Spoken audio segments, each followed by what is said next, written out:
Good morning students. Today our topic is class 11th history subject part number 1st chapter number 2 writing art and still life लेखन कला और शहरी जीवन। तो इसमें सबसे पहले हम जो चैप्टर में मेसोपोटामिया सभ्यता दे रखी है, जैसे कि आपने हड़प्पा सभ्यता के बारे में पढ़ा था, इसी तरह से यहाँ मेसोपोटामिया सभ्यता दे रखी है। इसमें चीन सभ्यता वगैरह भी होती है। तो इसमें जो हमारी विश्व की प्रमुख सभ्यताएं होती हैं, ये प्रमुख सभ्यताओं में से ही एक सभ्यता है जो कि मेसोपोटामिया सभ्यता के नाम से जानी जाती है। तो मेसोपोटामिया जो सभ्यता है हमारी, उसके बारे में आज हम बात करेंगे। मेसोपोटामिया सभ्यता हड़प्पा सभ्यता की तरह समकालीन समय में ही इसको जाना गया था। जो इसमें शहरी जीवन की शुरुआत हुई थी, यानी कि ये जो इराक है, इराक का ही एक पार्ट है जो मेसोपोटामिया है। तो इराक की किस डायरेक्शन में आता है, डायरेक्शन वाला पॉइंट हम बाद में करेंगे। तो यहाँ पे जो शहरी जीवन की स्टार्टिंग हुई थी इराक में, वो सबसे पहले मेसोपोटामिया में ही हुई थी। इसमें दो नदियां हैं, एक फरात नदी है, दूसरी दजला नदी है। दोनों नदियों के बीच के स्थान को ही हम मेसोपोटामिया कहते हैं। यानी कि एक नदी इस तरह से जा रही थी, दूसरी नदी यहाँ पे। तो ये जैसे कि हमारी फरात नदी है और ये हमारी दजला नदी है। तो इन दोनों के जो बीच का ये एरिया था, ये एरिया हमारा मेसोपोटामिया कहलाता था। ये एक कृषि योग्य क्षेत्र था, जिस पे कृषि योग्य कार्य भी अधिक किया जा सकता था और उससे संबंधित फसल का उत्पादन को बढ़ा के उससे एक्सपोर्ट इंपोर्ट का कार्य भी किया जाता था। तो यहाँ पे हमारा फरात नदी और दजला नदी के बीच से जो क्षेत्र था वो हमारा मेसोपोटामिया सभ्यता कहलाती थी। वर्तमान में ये जो मेसोपोटामिया है, ये इराक देश में ही स्थित था। यह विश्व प्राचीन सभ्यता में ही आती है। यानी कि विश्व प्राचीन की जो मुख्य सभ्यताएं हैं उन्हीं में ये सभ्यता शामिल की जाती है, जो कि हमारी मेसोपोटामिया सभ्यता। तो मुख्य सभ्यताओं में विश्व की जो मुख्य सभ्यताएं हैं वो हमारी मेसोपोटामिया सभ्यता, चीन सभ्यता, हड़प्पा सभ्यता, तो ये सभी मुख्य सभ्यताएं हैं विश्व की। मेसोपोटामिया का समृद्ध साहित्य था, यानी कि इस सभ्यता मेसोपोटामिया जो सभ्यता था इसका अपना साहित्य समृद्ध था, यानी कि बहुत ही बड़ा था। ये गणित और खगोल विद्या के लिए भी प्रसिद्ध थी। जो मेसोपोटामिया सभ्यता है इसमें गणित और खगोल विद्याओं के लिए भी प्रसिद्ध थी। इससे अधिक जानकारी यहीं के लोगों के माध्यम से की गई थी।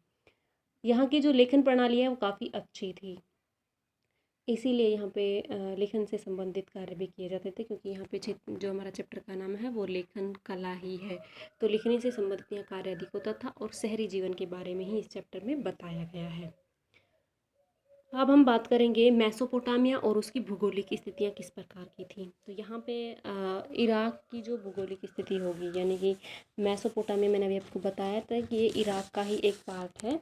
तो इराक भूगोलिक विविधताओं वाला देश है, यानी कि यहाँ पे पहले हम भौगोलिक विविधता के लिए आपको बताएंगे कि किस प्रकार से इसको हमने भौगोलिक विविधता वाला देश बोला है। तो ये हमारी, मैं सबसे पहले आपको डायरेक्शन बताऊँगी, क्योंकि कोई भी कंट्री या स्टेट लोकेट करने से पहले हमें डायरेक्शन का पता होना ज़रूरी है। तो यहाँ पे जैसे कि सबसे ऊपर जो डायरेक्शन होती है, तो यहाँ पे हम ऐसे सिंबल देते हैं, इस सिंबल के अकॉर्डिंग हम पता लगा लेते हैं कि ये नॉर्थ डायरेक्शन है। तो ये डायरेक्शन हमारी नॉर्थ वाली होगी, तो ये नॉर्थ है। इसकी सेम अपोजिट वाली डायरेक्शन साउथ होगी, ये ईस्ट होगा और ये वेस्ट होगा। तो जिस प्रकार से हम इंडिया का मैप लोकेट करते हैं, फॉर एग्जाम्पल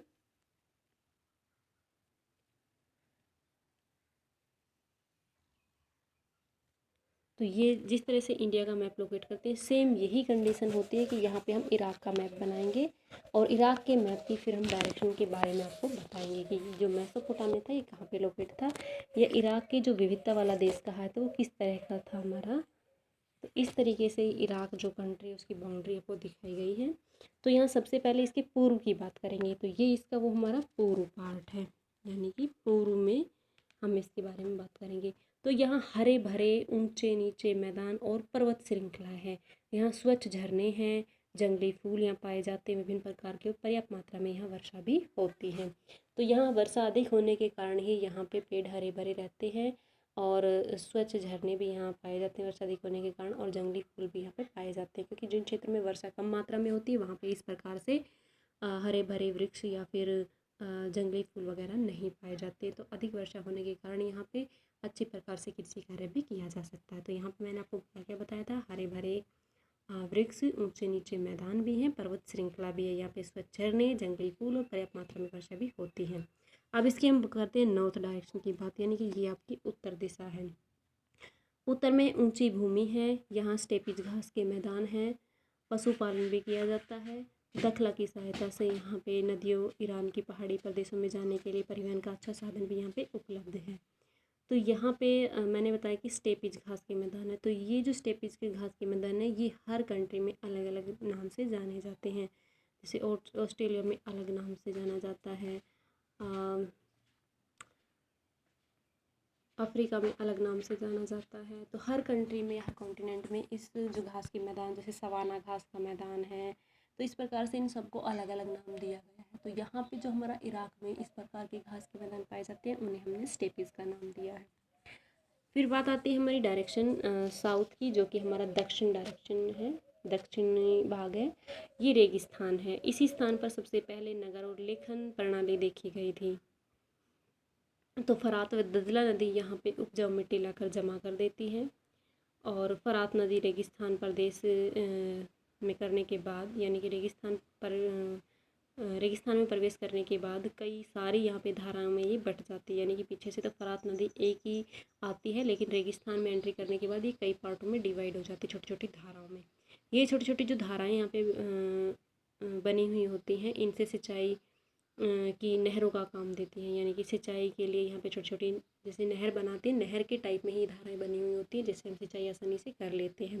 तो यहाँ की जो मुख्य फसलें हैं, यानी कि इराक के दक्षिणी भाग की, वो गेहूँ, जौ, मटर, मसूर की सिंचाई जो की जाती है वो इन्हीं धाराओं के माध्यम से की जाती है। तो ये था हमारा आज का टॉपिक, जिसमें मैंने आपको पूर्व दिशा, उत्तर दिशा और दक्षिणी दिशा के बारे में बताया है। ये इसकी भौगोलिक स्थिति है। तो इससे रिलेटेड मैं आपको बताऊंगी कि जो मेसोपोटामिया है वो इस इराक का ही एक पोर्शन है। तो यहाँ पे हमें किस प्रकार की लेखन कला और शहरी जीवन पाया गया था, यही यहाँ का हमें बताना है। तो मैंने अभी इसकी आपको डायरेक्शन के बारे में बताया है कि कौन सी डायरेक्शन में किससे रिलेटेड अच्छा कार्य किया जाता था। आगे हम नेक्स्ट जो टॉपिक करेंगे वो हम शहरी जीवन के बारे में ही करेंगे, जो कि हम नेक्स्ट वीडियो में करेंगे।